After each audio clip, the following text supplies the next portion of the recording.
Welcome to Gloomy Manor A-1, Poltergust 5000. There's one boo and two potential gemstones to be found here, but you'll have to come back later for the boo once you have the dark light, and it's best to hold off on the gems until the next mission.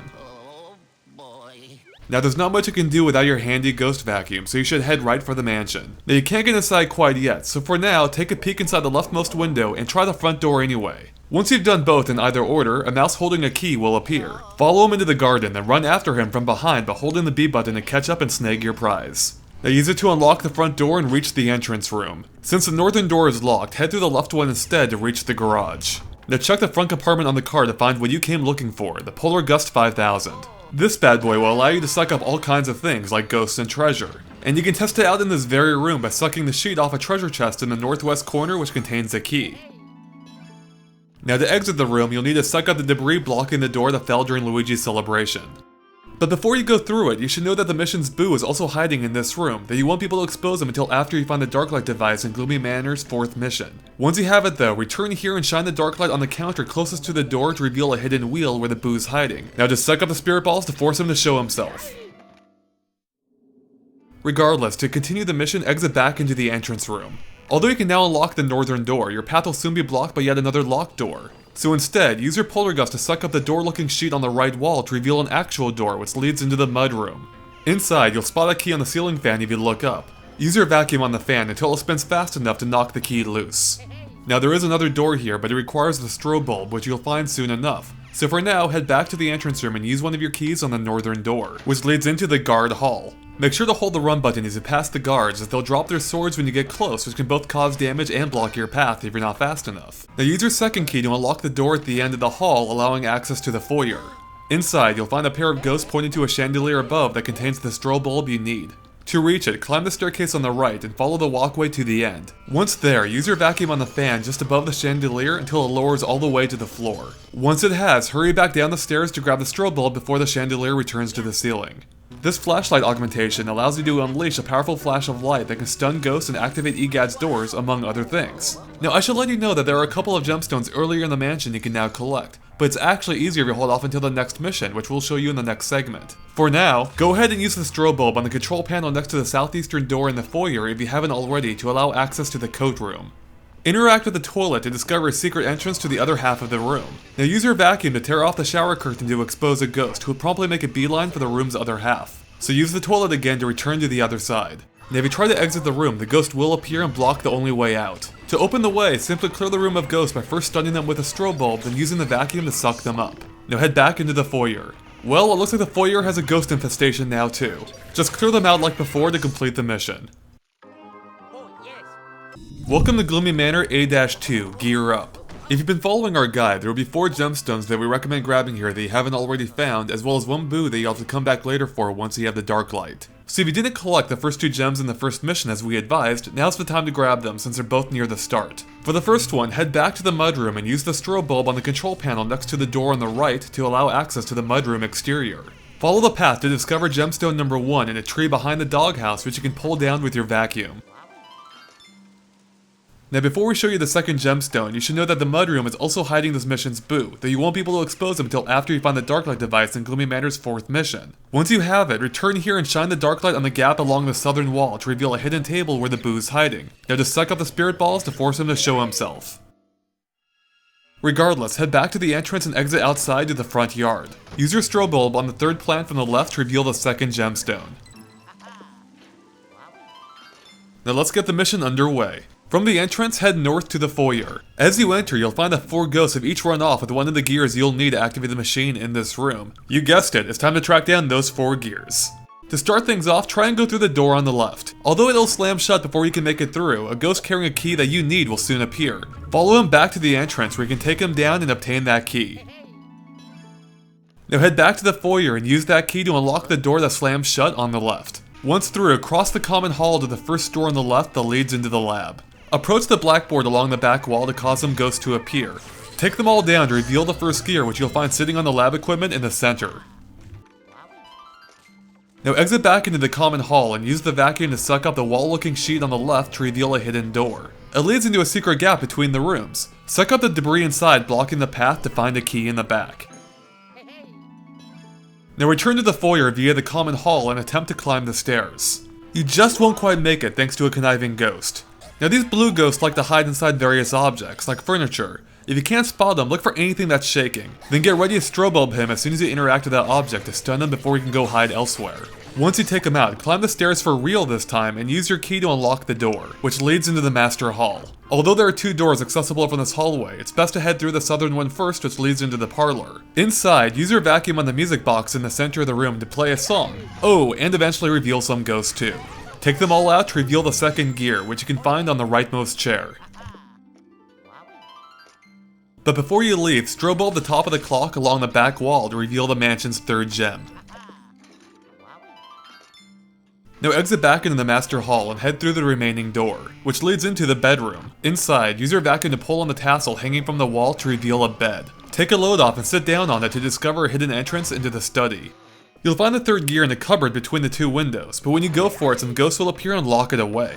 Like before, take them down to reopen the cupboard, allowing you to pull the gear down with your vacuum. Only 1 more to go. And there's actually a secret exit in this room that leads right to it. Use your vacuum to roll back the rug, revealing a switch. Then stand on it to put out the fire. Now enter the fireplace to drop into the studio. As you might have guessed, take down the ghost here to reveal the 4th and final gear, which you can collect from the center of the room. Before you leave, there's a spiderweb behind the canvas in the left corner of the ceiling that you can suck up, which will cause it to drop the mansion's 4th gem. Now suck up the debris blocking the door to exit back into the common hall. Now take the door on the right to return to the foyer. Now attempt to place the gears back onto the machine along the back wall to complete the mission. Welcome to Gloomy Manor A-3, quiet please. If you've been following our guide, there will be 3 gemstones that we recommend grabbing here that you haven't already found, as well as 1 boo that you'll have to come back later for once you have the dark light. And there's actually a gem in this very first room. Interact with the knight on the right to knock his helmet loose. Now grab it, then aim upward toward a painting on the left side of the back wall. Launch the helmet at it to knock it loose, revealing the mansion's 5th gem. Now head north to the foyer. Now before we proceed with the objective, you should know that this mission's boo is nearby, though you won't be able to expose him until after you find the Darklight device in Gloomy Manor's 4th mission. Once you have it, you'll want to head through the common hall and into the studio. Once there, you'll see a sheet seemingly suspended in air. Suck it up with a vacuum, then shine the Darklight on the empty space to reveal a hidden canvas where the boo is hiding. Now just suck up the spirit balls to force him to show himself. Regardless, back in the foyer, use the crank Professor Egad gave you on the machine along the back wall. This will lower the aquarium, revealing a door on the floor above. Take the stairs and head on through into the lobby. After you take down the 2 greenies, the elevator will begin to move. Get ready to unleash a flash of your flashlight as soon as it arrives to easily take down the spiders and stun the ghost riding it in one fell swoop. Once clear, exit out the northern door into the library. If you don't care about collecting cash from the gold spiders or mice, then it's best to hurry along the walkway to the door on the opposite side to avoid taking damage from the flying books. It leads into the dining room. Head to the far side to find one of the EGAD sensors along the ceiling that you can flash with your flashlight to reveal the mansion's 6th gem. Now use your vacuum to pull the nearby tassel in the corner to open the dumbwaiter. Hop inside and ride it down to the kitchen. Only the door on the west side is unlocked here, but if you try and exit through it, some ghosts will appear, some of which are decked out in kitchen utensils, which shields them from your strobe light. To get around this, wait for them to attack first, then flash them when their guard is down.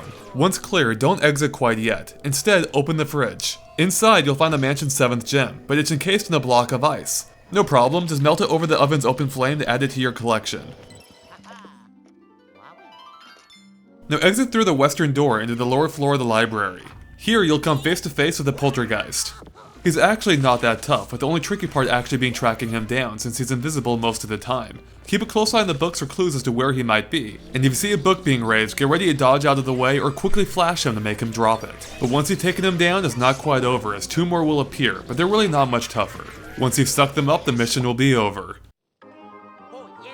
Welcome to Gloomy Manor A-4, Visual Tricks. If you've been following our guide, there will be 2 gemstones here that we recommend grabbing that you haven't found yet, as well as 1 boo that you actually have to find to complete the mission. Your first objective is to grab the Darklight device from the lab, but if you head there, you'll only discover the door has disappeared, meaning you'll have to find an alternate way in. So you can actually skip that part and head right for the alternate exit in the parlor on the 2nd floor, directly above the lab, which you can reach via the staircase in the foyer. Just be aware that you'll have to take down some ghosts before you can fully climb the stairs. Then just head through the master hall and into the parlor via the southern door. Head to the far side to discover some spirit balls have escaped from the lab below and turn the clock here invisible. But they also put the fire out, so enter the fireplace to find a secret passage into the lab. You'll find the Darklight device in the northeast corner, but the ghost will snatch it away before you can grab it. Thankfully, he doesn't choose a very good hiding spot. Just use your vacuum on the blackboard to expose him as well as some of his friends. Now these guys are wearing sunglasses, which shields them from your strobe light's flash, so pull them off their poltergust first before tackling them like normal. Once you've cleared the room, you'll find the Darklight device on the lab equipment in the middle.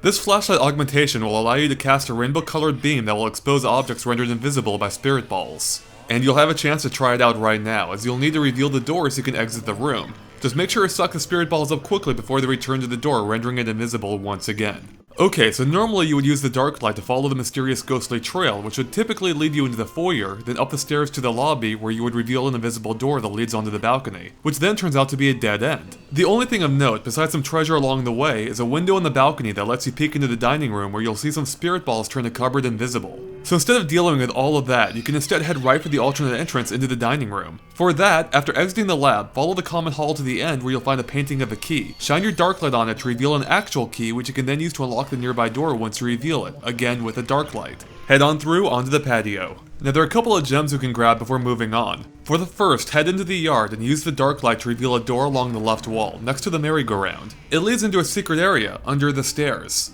Continue through another door in the back to wind up behind the fish tank in the foyer. Now use your vacuum to pull down the mansion's 8th gem. Back in the yard, cast your Darklight on the northwest corner of the pond to reveal a 3rd fish statue, which will reward you with the mansion's 9th gem. Now back to the objective. Follow the walkway to a dark patch on the ground and shine your Darklight on it to reveal a statue of Egad himself. Now use your vacuum on the propeller to raise the statue, revealing a key. Use it to unlock the door on the patio that leads into the kitchen.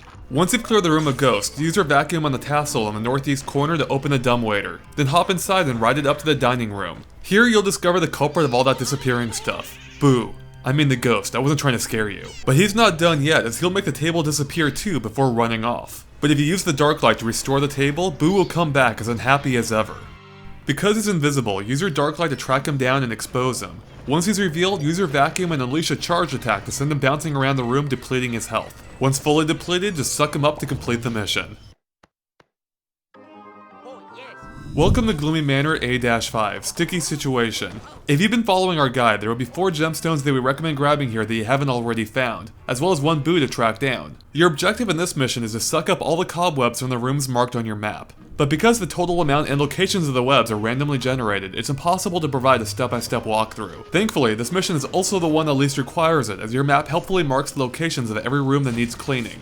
Then just go room to room, searching high and low for the cobwebs until the marker disappears from the map, ensuring the room is clear. With that being said, there are a few locations that you always have to visit, as they feature large cobwebs that involve a puzzle, so we'll help you with those, as well as where to find those 4 gems and the Boo we mentioned earlier. So the common hall is one area that you'll always find the large cobwebs in.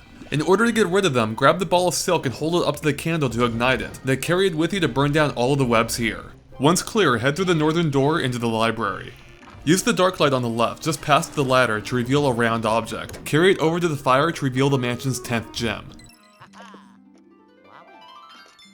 Now this mission's Boo is also hiding in this room. Cast the Darklight on the northeast corner to reveal a piano, forcing the Boo to expose himself. Moving on, the next area that also always contains large cobwebs is the Master Hall. To deal with them, first pull off the web covering the picture to drop it onto the candle, knocking it down. Now use your vacuum to grab the silk sack attached to the ceiling and pull it toward the candle. This will ignite the web, revealing another ball of silk. Like before, carry that to the candle to ignite it, then use it to burn the large web on the other side of the hallway. This will reveal a tassel you can pull that will drop the entrance to the rafters. Go ahead and head on up. Most of the webs here are of your usual small variety, but after crossing the first beam you'll find a big one. To get rid of it, use your Darklight on the painting to reveal a fire. Now use your vacuum to pull the nearby silk sack into it, igniting the web. Just a little ahead, you'll find another large web. This time, suck up the painting of the cheese, exposing one of the fire. Now repeat the same process as before to clear the web. Just beyond, you'll find the mansion's 12th gem positioned on top of the chest of drawers. Pull it down with your vacuum. And don't worry, you didn't miss a gem, the 11th one is still coming up. Now climb back down to the Master Hall. Now head through the closest door into the bedroom. To clear the large web here, first activate the furnace on the left. Now use your vacuum on the ceiling fan to spin the attached silk sack into the fire, then into the web. With the web out of the way, you can head behind the dressing screen to find the mansion's 13th gem. Use your vacuum to collect it. Now it's time to grab that 11th gem. Pull down the bed if you haven't already and use it to reach the study. Use your vacuum to suck up the closed curtains, revealing a painting. Shine your dark light on it to obtain the mansion's 11th gem. The final location that you'll encounter large webs in is on the balcony. In this case, use your strobe light on the grill to ignite it. Now use your vacuum to grab the silk sack and pull it to the fire, which will cause it to ignite the web. But there's still one more large web to deal with. To get rid of it, grab the ball of silk ahead and ignite it using the grill. Now carry it to the web at the end of the balcony to set it ablaze. Okay, so that's all of the large webs taken care of. Now just go make sure to snag all of the smaller ones from all of the marked areas on your map, and you'll have this mission completed in no time. Welcome to Gloomy Manor's boss mission, Confront the Source. Start things off by taking the elevator down to the cellar. After a pleasant ride, head down the stairs and work your way to the giant web. Use your strobe light to take down any spiders that get too close along the way. When you reach the web, grab the silk ball lying in front and pull it back to trigger the boss's appearance. Now this battle takes place in 3 parts and is heavily puzzle based, as you have to figure out how to ignite the giant spider's web in different ways. In part 1, you'll first have to get up close, which causes her to rear back just before attacking. Flash her as soon as her eyes open before she attacks to stun her. Now quickly use this time to grab the silk ball from between her legs and pull it back. As you pull, you can avoid the purple goo she spits by moving to the side. Now keep going until you can go no further, which should be just past the knight on the left. Position the sack a few feet away from him so it touches the knight's flame when he swings down. This will cause the web to explode, knocking the spider loose and revealing the ghost behind it all. Now if you're quick, you can actually stun him right away with a flash of your strobe light, then perform a charged vacuum attack to deal some damage. But if you're not that fast, just wait for him to dash across the room. Move to the side to avoid it, which will cause him to become stunned when he slams into the wall. Now quickly flash him, then unleash a charged vacuum attack to inflict some damage. He'll then return to the spider's body for part 2 of the battle, but make sure to get to either side of the arena first to avoid the spider when it storms through. It'll then knock down the wall ahead, exposing more of the arena, and thereby changing how you need to ignite the web. First, you need to use the vacuum to rotate the ceiling fan overhead to spin the sack attached to it into the knight's flame, then into the spider web on the right, revealing another knight. Now that everything's in place, repeat what you did in part 1, that is, get close to the spider and stun her once her eyes are open, then grab the sack from between her legs. Now pull it back, carefully weaving around the smaller spiders that descend, as well as avoiding the purple goo again. Continue just past the knight on the right to cause him to stab the sack, getting it stuck on his lance. Now you just need to repeat the ceiling fan fire trick to ignite the knight's silk sack, causing the web to explode once again. Like before, this will cause the ghost possessing the spider to be exposed, which you need to attack in the same way. That is, dodge out of the way when he attacks, then flash him while he's stunned to perform a charged vacuum attack. He'll then return to the spider's body once again for part 3 of the battle. And like before, move to the side to avoid taking damage when the spider storms through. And as you might have guessed, it'll crash through the wall one more time, exposing even more of the arena, and again changing how you need to set the web ablaze. This time, you'll first want to grab a ball of silk sitting just right at the spider. Now you'll have to carefully carry it all the way back to the knight holding the lit torch. Again, weave around the spiders and watch out for the goo. When you reach the knight, wait for him to swing before touching your ball to the flame. Now carry it back down the hall, but this time you'll have to watch out for a couple of falling pillars too, first from the right, then from the left. Now turn left just past the second pillar and use your flame to clear the webs from the knight there. As you might have noticed, he too has a lit torch. Go ahead and drop your ball, then run up and stun the spider so you can grab the sack from between her legs one final time. Like in part 1, pull it back just past the knight so he ignites it when he swings down, causing the web to explode once again. And predictably, the ghost possessing the spider's body will again make an appearance. You know what to do. Dodge his attack, then flash him while he's stunned to perform a charged vacuum attack to finish him off once and for all. A piece of the Dark Moon is now yours for the taking.